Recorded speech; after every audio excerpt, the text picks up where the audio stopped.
Welcome all of you. स्वागत है आप सभी का हमारे प्लेटफॉर्म विनी ट्यूटोरियल पर। तो बच्चों, जैसे कि आप सभी को पता है, अभी हमारी फर्स्ट यूनिट स्टार्ट हो चुकी है जिसका नाम है वायरलेस कम्युनिकेशन सिस्टम, और इस यूनिट का जो वेटेज है वो 12 मार्क्स है। तो पिछली class, this is the second class of this unit. पिछली क्लास में हमने इसके सिलेबस का थोड़ा इंट्रोडक्शन लिया था 10 मिनट में, और हमने इसमें डिस्कस किया था कि किस तरह से वायरलेस कम्युनिकेशन का एवोल्यूशन हुआ। वायरलेस कम्युनिकेशन किस तरह से धीरे धीरे अलग अलग स्टेज पर इवॉल्व होते हुए आज इस तरह से हमारे सामने है कि हम सैटेलाइट कम्युनिकेशन, राडार और अलग अलग तरह के वायरलेस कम्युनिकेशन कर पा रहे हैं। तो हमने बिल्कुल बेसिक से बात की थी, एक क्लास में ऑलरेडी आपको पिछले बता चुका हूँ, है ना।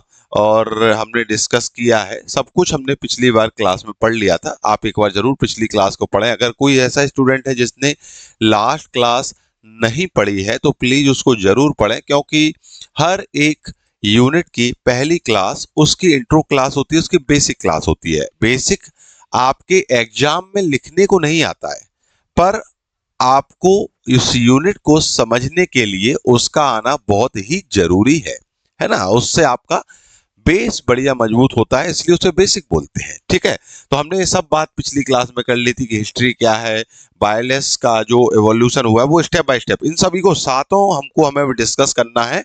पहला हम डिस्कस कर चुके थे थोड़ा सा, इलेक्ट्रोमैग्नेटिक वेव क्या है हमने डिस्कस किया था। सबसे बढ़िया इंपॉर्टेंट बात कि वायरलेस कम्युनिकेशन जो साकार हुआ, वायरलेस कम्युनिकेशन जो पॉसिबल हुआ, उसके लिए हमें इलेक्ट्रोमैग्नेटिक वेव की आवश्यकता होती है। इलेक्ट्रोमैग्नेटिक वेव के बिना हम वायरलेस कम्युनिकेशन नहीं कर सकते। क्यों? क्योंकि जो भी इंफॉर्मेशन आप ट्रांसमिट कर रहे हो वो इलेक्ट्रोमैग्नेटिक वेव के थ्रू ही कर रहे हो। इलेक्ट्रोमैग्नेटिक वेव क्या होती है ये भी मैंने आपको पिछली क्लास में बताया था, और ये मैं आपको बता चुका हूं। मैंने आपको पिछली क्लास में भी बोला था कि इलेक्ट्रोमैग्नेटिक वेव को हम पीसी थर्ड सेमेस्टर में शुरुआत के 3 लेक्चर में बहुत ही डिटेल में पढ़ चुके हैं। चूंकि इतना पुराना हमें याद नहीं होता है, किसी को याद नहीं होता है ना। ये आप स्टूडेंट, एज ए स्टूडेंट बहुत सारे सब्जेक्ट पढ़ते हैं तो भूल जाते हैं। तो इसलिए मैंने जितना हमें यहाँ नीड है उतना इलेक्ट्रोमैग्नेटिक वेव भी हमने पिछली क्लास में समझा था, और मैंने आपको ये पिछली क्लास में पूरी चीजें समझाई थी। ये आपके सामने स्लाइड मूव हो रही है और आपको थोड़ा थोड़ा याद आ रहा होगा। सब कुछ हमने पिछली क्लास में समझा था। ये 3 डायमेंशनल वेव होती है, इसमें इलेक्ट्रिकल मैग्नेटिक फील्ड होती है। ठीक है, ये है कार्यक्रम।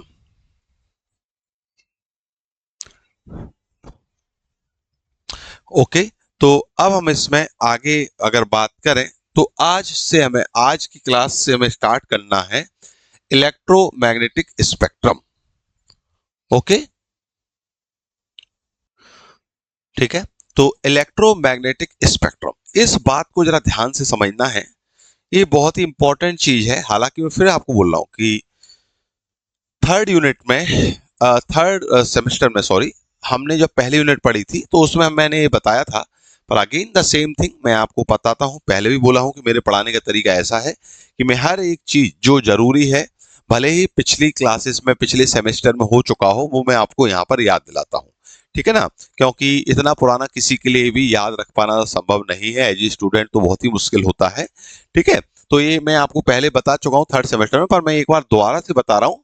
इसका नीड केवल इतना है कि चीजें आपको समझ में आएंगी, आपके एग्जाम में लिखने के हिसाब से इंपॉर्टेंट नहीं है। मैं आपको बता रहा हूँ डायरेक्ट इस पे क्वेश्चन आपके एग्जाम में नहीं आएगा, पर इसको समझे बगैर आप वायरलेस एंड मोबाइल कम्युनिकेशन भी नहीं समझ सकते। ओके, चलिए। तो इलेक्ट्रोमैग्नेटिक स्पेक्ट्रम क्या है? देखिए, हम बताएं, जो हमारी इलेक्ट्रोमैग्नेटिक वेव है, इलेक्ट्रोमैग्नेटिक वेव एक समझे एक नाम है, जनरलाइज्ड नाम है। उसमें फ्रीक्वेंसी की रेंज होती है, और फ्रीक्वेंसी की रेंज अलग अलग होने पर हम उस वेव का अलग अलग एप्लीकेशन में यूज करते हैं।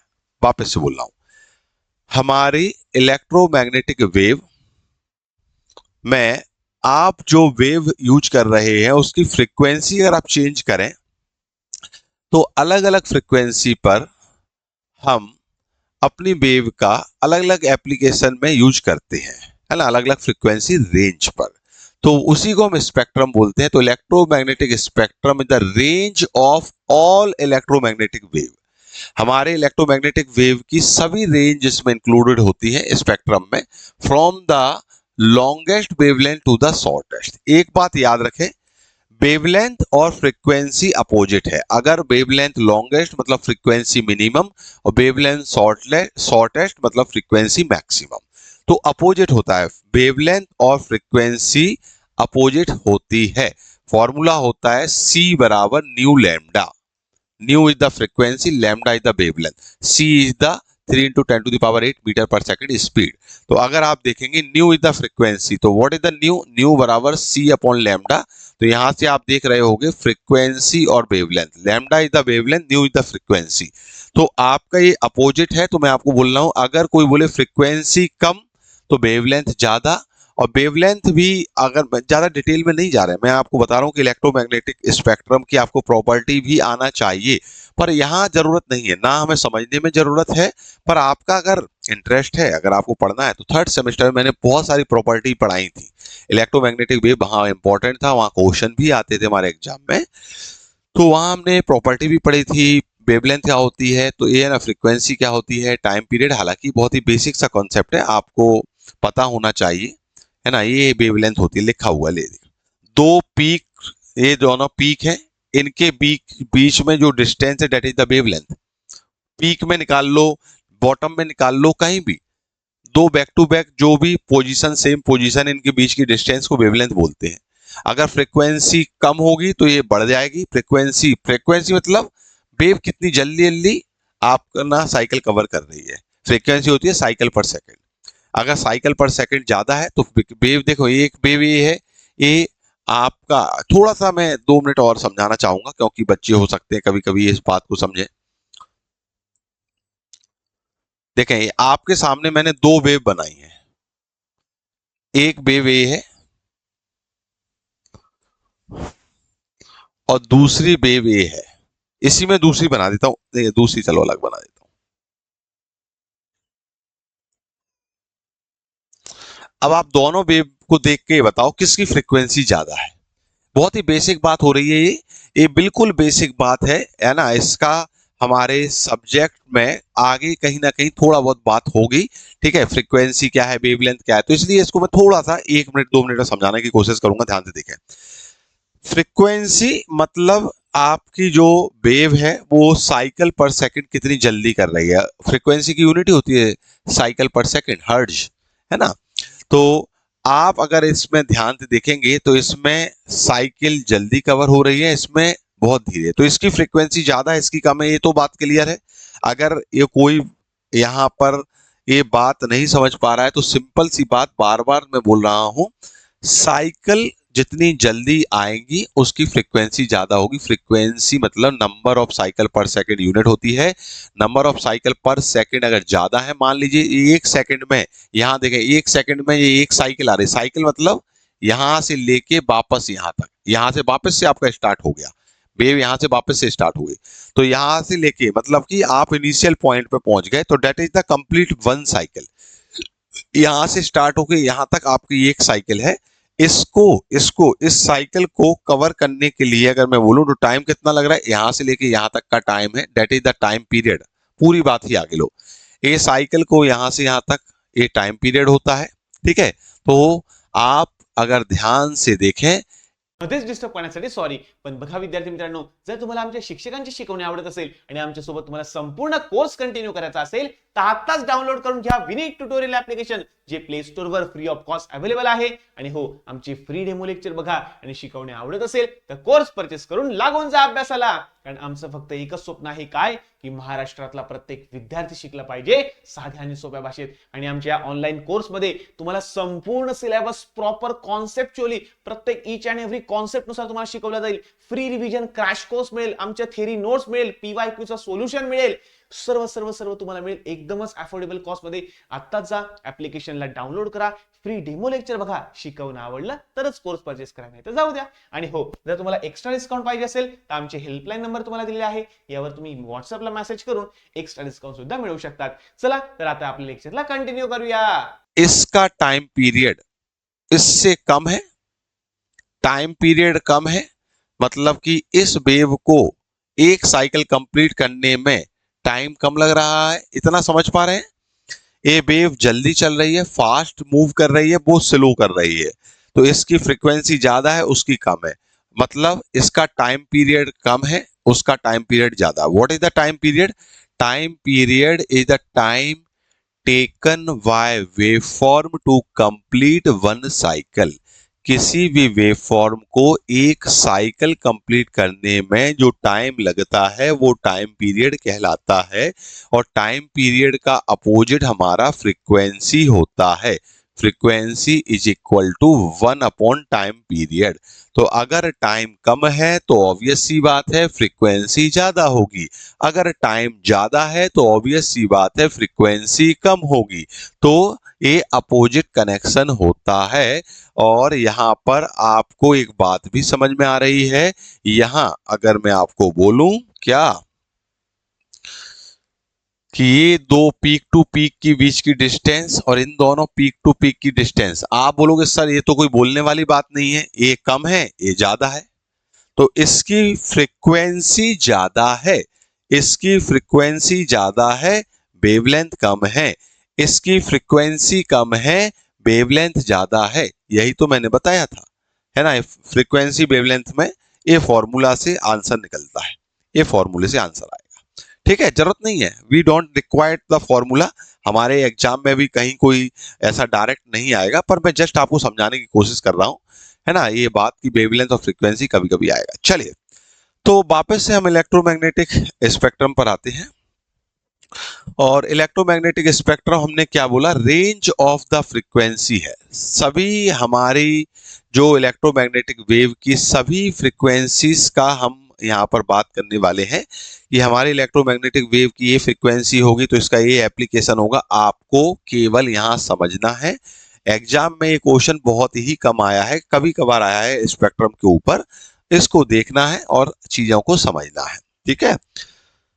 तो यहाँ पर आप देखेंगे टाइप्स ऑफ इलेक्ट्रोमैग्नेटिक वेव आ जाएगा। मैं आपको बार बार बोल रहा हूं, इलेक्ट्रोमैग्नेटिक वेव के टाइप इस बात पर निर्भर है कि उनकी फ्रीक्वेंसी क्या है। अलग अलग फ्रीक्वेंसी में इसके अलग अलग नाम हो जाएंगे, अलग अलग एप्लीकेशन हो जाएंगे।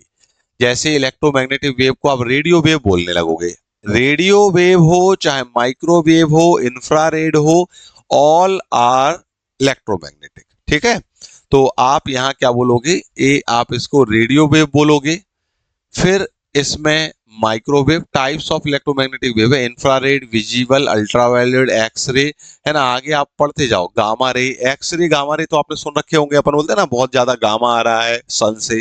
तो all are the types of electromagnetic wave. तो अब आप एक ये diagram, each type has a different wavelength, frequency and the energy, they are used for the different thing. हर एक टाइप जो है उसकी फ्रीक्वेंसी, वेवलेंथ, एनर्जी अलग अलग होती है। आप यहां, मैं अभी आपको यही तो बता रहा हूं, है ना। पिछले 5 मिनट से अपन यही डिस्कस कर रहे हैं कि अगर हम इलेक्ट्रोमैग्नेटिक वेव में फ्रीक्वेंसी चेंज करते जाएंगे तो वेव का यूज एप्लीकेशन बदलता जाएगा। हर एक वेव की फ्रीक्वेंसी अलग, तो ऑब्वियस सी बात है फ्रीक्वेंसी चेंज होगी तो वेवलेंथ चेंज होगी और एनर्जी भी चेंज होगी। एनर्जी की भी फॉर्मूला इसी से रिलेटेड है, जरूरत नहीं है, मैं यहाँ पे आपको बता नहीं रहा हूं। चलिए, अब जरा सा आप ध्यान से देखें। ए स्पेक्ट्रम आपको रटना नहीं है, केवल समझना है। फ्रीक्वेंसी की रेंज भी नहीं रटनी है, वो भी एग्जाम में नहीं आएगी, ठीक है। पर समझ लेंगे तो थोड़ा सा आइडिया लगेगा, इसलिए मैं इसको आपको 2 से 5 मिनट में समझाने की कोशिश करूंगा स्पेक्ट्रम को। 1 मिनट। ओके, थोड़ा सा कुछ टेक्निकल इशू हो गया था, सॉरी। कभी कभी ऐसा हो जाता है, कभी एकदम से कोई इशू हो जाता है, ठीक है, तो क्लास पॉज हो जाती है। हाँ जी, तो हम क्या बात कर रहे थे? हम बात कर रहे थे कि हमारा जो इलेक्ट्रोमैग्नेटिक स्पेक्ट्रम है, हमारी इलेक्ट्रोमैग्नेटिक वेव में अगर हम फ्रीक्वेंसी बदलते जाएंगे तो एक बात क्लियर है, मैं ये बात आपको पहले भी 2 बार बता चुका हूं, फिर एक बार बता देता हूं। फ्रीक्वेंसी चेंज होगी मतलब कि वेवलेंथ चेंज होगी, फ्रीक्वेंसी लोअर से हायर, वेवलेंथ हायर से लोअर, है ना, ये बात क्लियर रखें। जो सबसे कम फ्रीक्वेंसी का सिग्नल है वो सबसे ज्यादा वेवलेंथ वाला सिग्नल है, ये बात याद रखें। चलिए, तो अब जरा आप थोड़ा सा यहां पर चीजों को ध्यान दें। यहां ये ELF लोअर फ्रीक्वेंसी से स्टार्ट हो रहा है, एक्सट्रीमली लोअर, और यहां से आप कॉस्मिक रेस तक जा रहे हो। तो each and everything is a type of electromagnetic. देखें जरा, मैं अभी आपको क्या बताया हूं, फिर से ये बात को बता दूं, एक बार याद दिला दूं। हमारा जो इलेक्ट्रोमैग्नेटिक वेव है उसके टाइप्स ये है। हर टाइप जो है वो एक दूसरे में किससे डिपेंड है, किससे डिफरेंशिएट है? Frequency, wavelength, energy. Is it okay?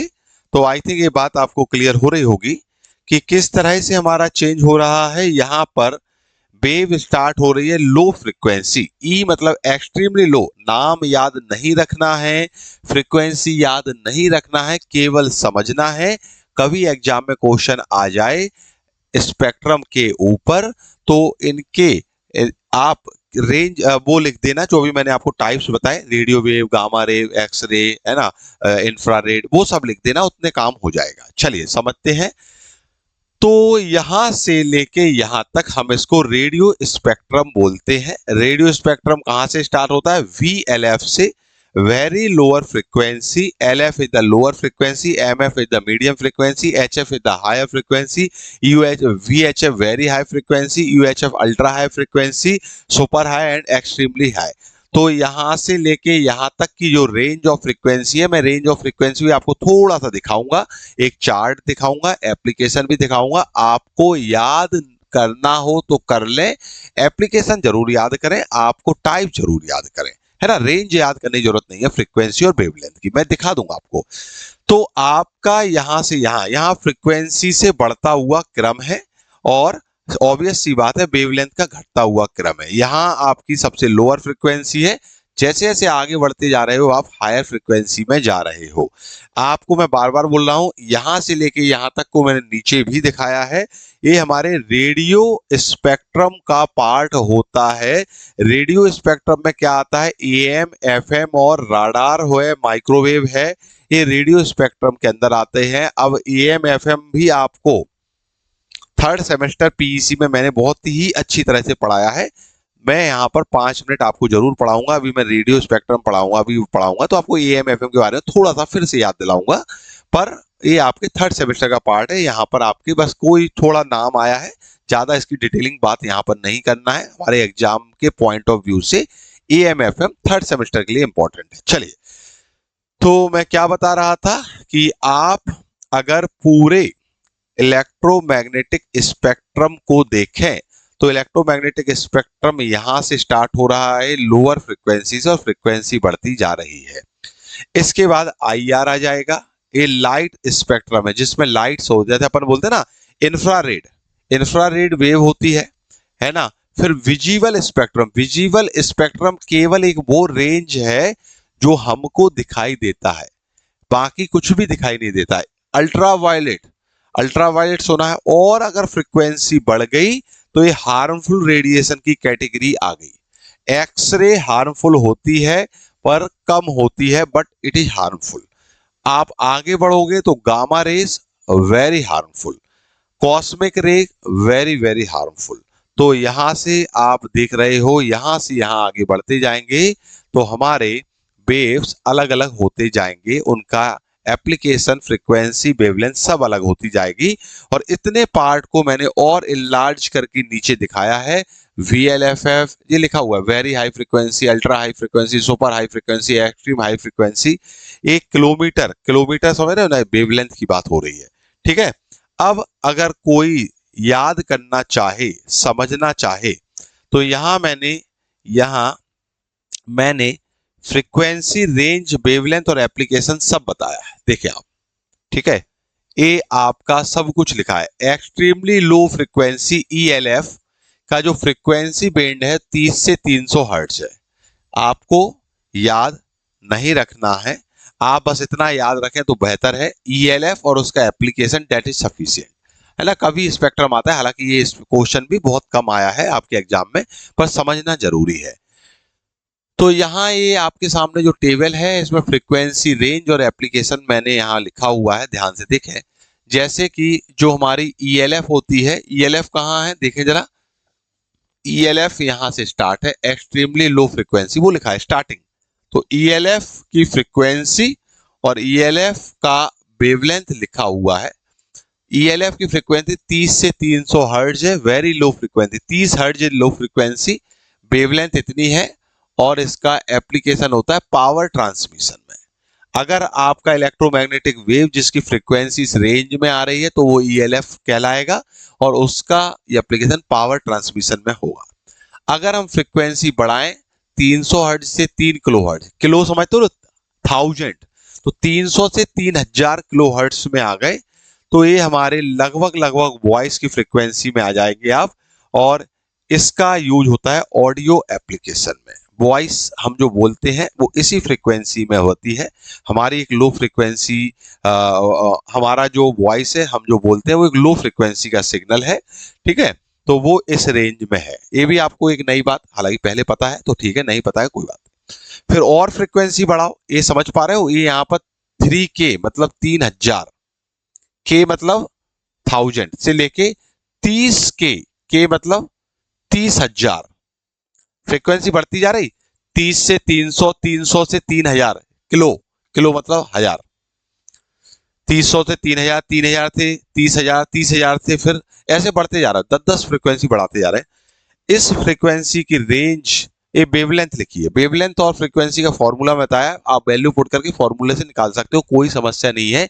ई बराबर सी बराबर न्यू लैम्डा, अभी मैंने फॉर्मूला बताया है, आपकी इच्छा हो तो निकाल लेना। न्यू आपकी फ्रीक्वेंसी, लैम्डा वेवलेंथ और सी की वैल्यू होती है 3 इंटू 10⁸ मीटर पर second, it is the frequency of the light, है ना, speed of the light, sorry. तो यहाँ एप्लीकेशन क्या होगा इस रेंज में, वीएलएफएफ सबमरीन कम्युनिकेशन, जो आपके सबमरीन होते हैं, नेवी है, मिलिट्री है, इसका कम्युनिकेशन इस रेंज में होता है। हर किसी का कम्युनिकेशन फ्रीक्वेंसी अलग अलग है। मैं आपको ये बात बहुत अच्छी तरह से बता दूं कि वाई द गवर्नमेंट, ये कौन डिसाइड करता है कि किस फ्रीक्वेंसी रेंज में कौन सा कम्युनिकेशन होगा, ये गवर्नमेंट ने डिसाइड कर रखा है। आप देखते हैं, कभी आपने सुना होगा बैंडविथ एलोकेशन हो रहा है, बैंडविथ की बोली लग रही है, कभी कभी आपने पढ़ा होगा, है ना, मूवी में देखा होगा, अखबार में पढ़ा होगा, न्यूज़पेपर में पढ़ा होगा। बैंडविथ एलोकेशन जो होता है गवर्नमेंट के द्वारा किया जाता है और वो क्या करते हैं, अलग अलग कंपनीज को बैंडविथ एलोकेट करते हैं। ये तो चले हमारे गवर्नमेंट के खुद के अपने सबमरीन, नेवी, मिलिट्री कम्युनिकेशन है। अभी मैं आगे आपको बताऊंगा, जैसे एफएम है, रेडियो सिग्नल आपने सुना होगा, रेडियो सुनते हैं कभी, सुना है तो ठीक है, नहीं सुना है तो मूवियों में वगैरह सुना ही होगा। जैसे 98 पॉइंट रेड एफएम है ना, हमारा अलग अलग रेडियो स्टेशन है, रेड एफएम होता है, और कौन कौन से रेडियो स्टेशन चलते हैं आप सुनना, कभी नहीं सुना हो तो पता जरूर होना चाहिए। तो 98 पॉइंट कुल मिला के आपके, जैसे विविध भारती है, विविध भारती सबने सुना होगा, उसकी अलग फ्रीक्वेंसी, हर एक रेडियो चैनल को गवर्नमेंट ने एक फ्रीक्वेंसी अलॉट की है, ठीक है। वो जो एएम का, एफएम का जो ब्रॉडकास्टिंग है, एफएम ब्रॉडकास्टिंग, वो आपके फ्रीक्वेंसी पर आधारित है। हर एक रेडियो चैनल, ऐसा नहीं है कि दो रेडियो चैनल की सेम फ्रीक्वेंसी होगी ना, आप देखेंगे 98.4, फिर उसके बाद 94.2, इस तरह से हर एक चैनल की फ्रीक्वेंसी अलग है। वो उसी फ्रीक्वेंसी में सिग्नल सेंड करेगा और रिसीवर अपने रिसीवर को उस फ्रीक्वेंसी पर सेट करेगा, तो उसे वही वाला जो उसने सेट किया है, मान लीजिए रिसीवर पर अपन देखते हैं ना आजकल, है ना, जैसे कि मैं यहाँ पर आपको अगर दिखाऊं, मैं एक रेडियो लेके आता हूँ, एक मिनट रुकें जरा।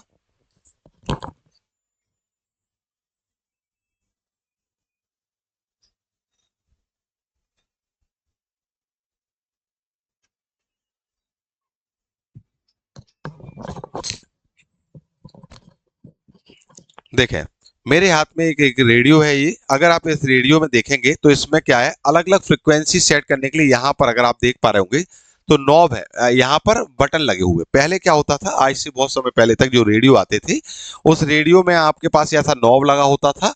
उस नॉब को घुमाते आप फ्रीक्वेंसी सेट करते थे। आजकल आपके पास अगर कभी रेडियो सुनने का आपको मन करे तो आपके पास पुराने रेडियो रखे होंगे, अपने पापा जी दादाजी से पूछे, जरूर रखे होंगे, है ना। तो जैसे ही आप इसे ऑन करेंगे इसमें, है ना, तो क्या होगा, फ्रीक्वेंसी चेंज होती है। फ्रीक्वेंसी के आधार पर अलग अलग सिग्नल आएंगे, है ना, अलग अलग स्टेशन के। ठीक है।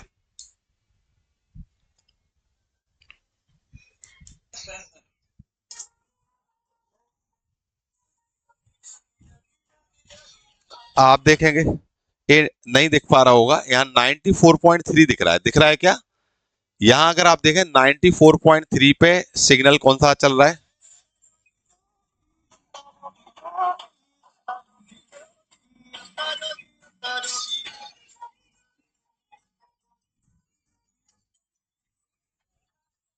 अगर आप इसको ध्यान से देखेंगे तो 95 लिखा हुआ दिख पा रहा हो तो ठीक है, नहीं दिख रहा है तो कोई समस्या नहीं है। अभी मैंने रेडियो का फ्रीक्वेंसी चेंज कर दी। इस फ्रीक्वेंसी पे दूसरा चैनल ने दूसरा इंफॉर्मेशन आ रहा है, दूसरा सॉन्ग आ रहा है, XYZ जो भी आ रहा हो। अब मैं जैसे ही अगला करूंगा तो यहाँ पर अगला चैनल आ जाएगा जिसकी फ्रीक्वेंसी 96 है। मैं यहाँ पर अगला करूंगा तो अगला चैनल आ जाएगा जिसकी फ्रीक्वेंसी 101.8 है। तो मैं कुल मिला के आपको इतना बताना चाह रहा हूं कि हमारे फ्रीक्वेंसी की अहमियत क्या है। आपको केवल इतनी बात बताना चाह रहा हूं कि आपको लगता है कि फ्रीक्वेंसी चले, कोई भी फ्रीक्वेंसी पे कुछ भी तो ना, each and everything is decided. कोई भी कम्युनिकेशन होगा उस रेंज में ही होगा। अभी ये आप जो सुन रहे थे ये रेडियो कम्युनिकेशन है, और रेडियो कम्युनिकेशन एफएम ब्रॉडकास्टिंग इसको बोलते हैं। ये इस रेंज में होता है। अभी मैं आपको जो फ्रीक्वेंसी बोल रहा था ना, मैं कौन सी फ्रीक्वेंसी बोल रहा था, मैं बोल रहा था 98। इसके आगे है मेगा हर्ट्ज। ऐसे अभी यहाँ पर आपने अलग अलग चैनल देखे, 98.4 लिखा था, वो मेगा हर्ट्ज में आता है। Mega 10⁻⁶, very high frequency. तो मैं आपको क्या बता रहा था, आप देखें पूरे एफएम का जो ब्रॉडकास्टिंग होगा, जो टेलीविजन आप घरों में देख रहे हो, है ना, आप टेलीविजन कैसे देखते हो, आजकल टेलीविजन के लिए क्या है, ब्रॉडकास्टिंग हो रही है। ब्रॉडकास्टिंग मतलब आपका जो टेलीविजन सिग्नल है वो ब्रॉडकास्ट होके हजारों और लाखों करोड़ों लोगों के पास जा रहा है। ऐसे एफएम, ये एफएम आप मान लीजिए हर एक शहर का एक अपना एफएम है, रेंज फ्रीक्वेंसी वही है। जैसे रेड एफएम, आप अगर पुणे में हो मुंबई में हो फ्रीक्वेंसी वही रहेगी, पर रेड एफएम पुणे में जो चलेगा, जो आपका सॉन्ग चलेंगे वो मुंबई में नहीं चलेंगे, वो मुंबई लोकल के लिए हो सकता है। मुंबई इतना बड़ा है, वहां पे उन्होंने और पार्ट कर दिए हो, अलग अलग एरिया में अलग अलग हो, मुझे एग्जैक्ट आइडिया नहीं है।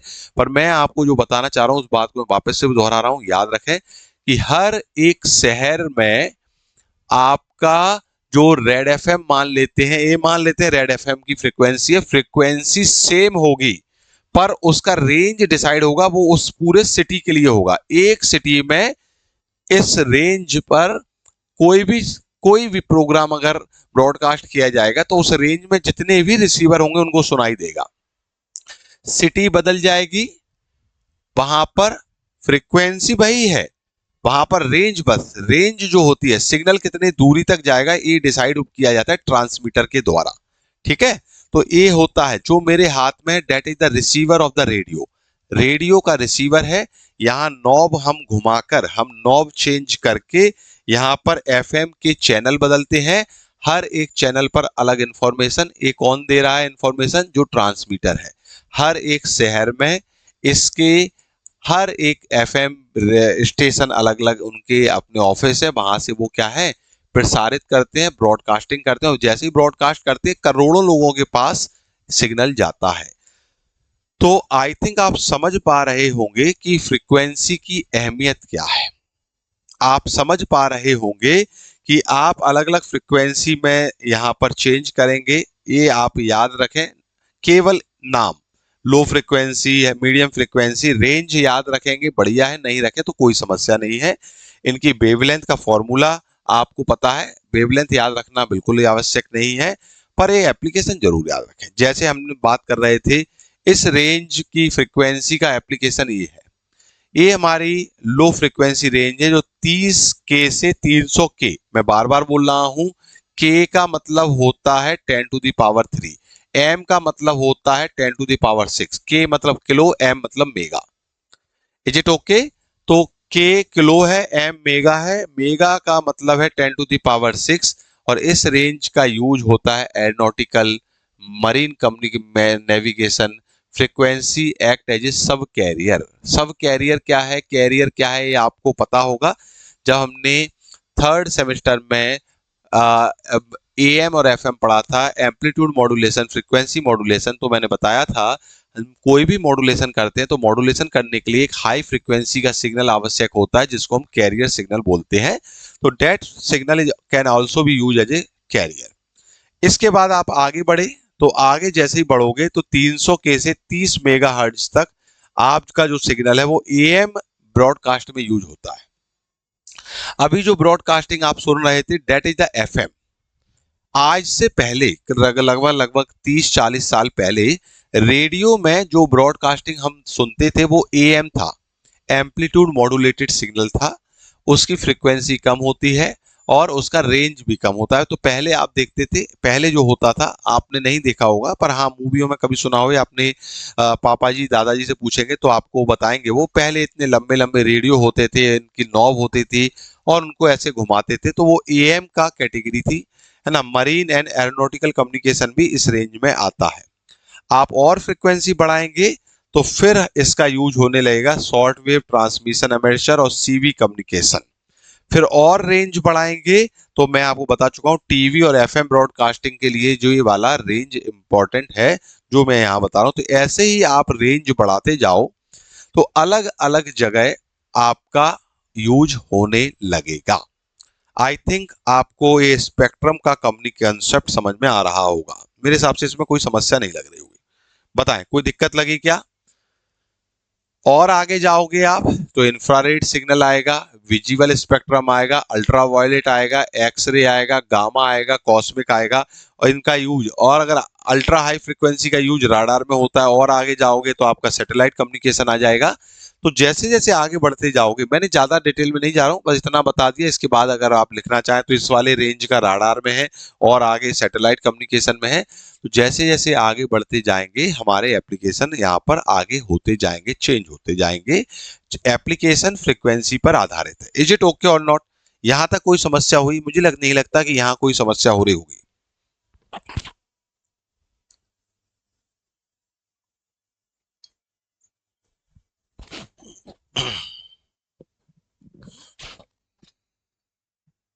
अब हम आगे बात करते हैं हमारे, जैसे हमने बात की थी, याद हो कि हमारा जो वायरलेस कम्युनिकेशन है उसके अलग अलग स्टेप हैं। सबसे पहले हमारा एवोल्यूशन हुआ, डिस्कवरी हुई इलेक्ट्रोमैग्नेटिक वेव की। सबसे पहले एवोल्यूशन किसका हुआ? इलेक्ट्रोमैग्नेटिक वेव का। Is it okay? फिर इसके बाद वायरलेस टेलीग्राफी आया। तो ध्यान से सुने, मैं आपको बहुत ही जीरो लेवल से चीजें बता रहा हूं। मैं चाहता हूं कि हर एक स्टूडेंट का इंटरेस्ट क्रिएट हो इस सब्जेक्ट में, क्योंकि as a electronic communication student आपको जो करना है वो कम्युनिकेशन में ही करना है। हमारे जितने भी चीजें हम पढ़ रहे हैं, आप चाहे बेसिक इलेक्ट्रॉनिक्स पढ़ें, आप अभी 5th सेमेस्टर में आपने बहुत सारे सब्जेक्ट्स पढ़ लिए हैं। बेसिक इलेक्ट्रॉनिक्स पढ़ा है आपने, नेटवर्क थ्योरी पढ़ा है, डिजिटल कम्युनिकेशन पढ़ा है, एनालॉग इलेक्ट्रॉनिक्स पढ़ा है, आपने बहुत सारे सब्जेक्ट पढ़ लिए। हर एक सब्जेक्ट का उद्देश्य है कि आप कुछ प्रैक्टिकली करके रखें। और हमारा जो डोमेन है, हमारा जो इंजीनियरिंग का क्षेत्र है वो कम्युनिकेशन से रिलेटेड है।